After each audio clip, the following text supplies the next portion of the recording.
নিজে সি মাতে কথাটো বেয়া হৈ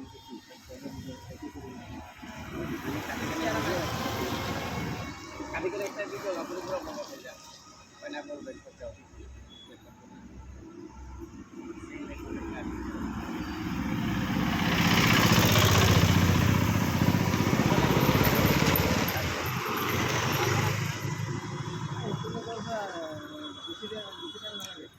আবার নিউ মার্কেট এই আমার পর্যট ফিল্টার আগত ইয়া পিয়ার রস খালোঁ আর এক বোতল বনাব দিছোঁ এতিয়া ঘৰত লৈ যাম।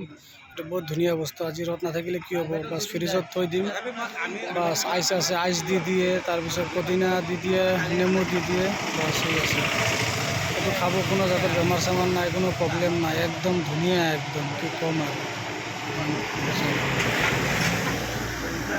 এইটো কুঁহিয়াৰৰ ৰসটো খাব কোনো জাতৰ বেমাৰ চেমাৰ নাই জণ্ডিছ বা কচা বা কিবা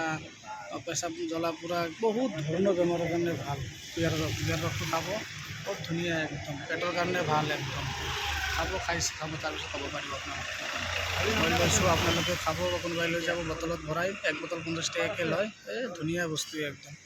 বাছ খাই চাব খোৱাৰ পিছতে গম পাব। ঠিক আছে মই নিউ মাৰ্কেট ইয়াতে আছোঁ আমাৰ ইয়াৰ পৰ্যট ফিল্টাৰ আগত নতুন মাছ মাংস বজাৰ এই আছে লোকেশ্যনটো দেখাই দিছোঁ ইয়াতে আছোঁ ইয়াতে এতিয়া চাহ তাহ খাওঁ বহু অলপ আড্ডা চাড্ডা মাৰোঁ এই আমাৰ পৰ্যট ফিল্ড এই আমাৰ পৰ্যট ফিল্ড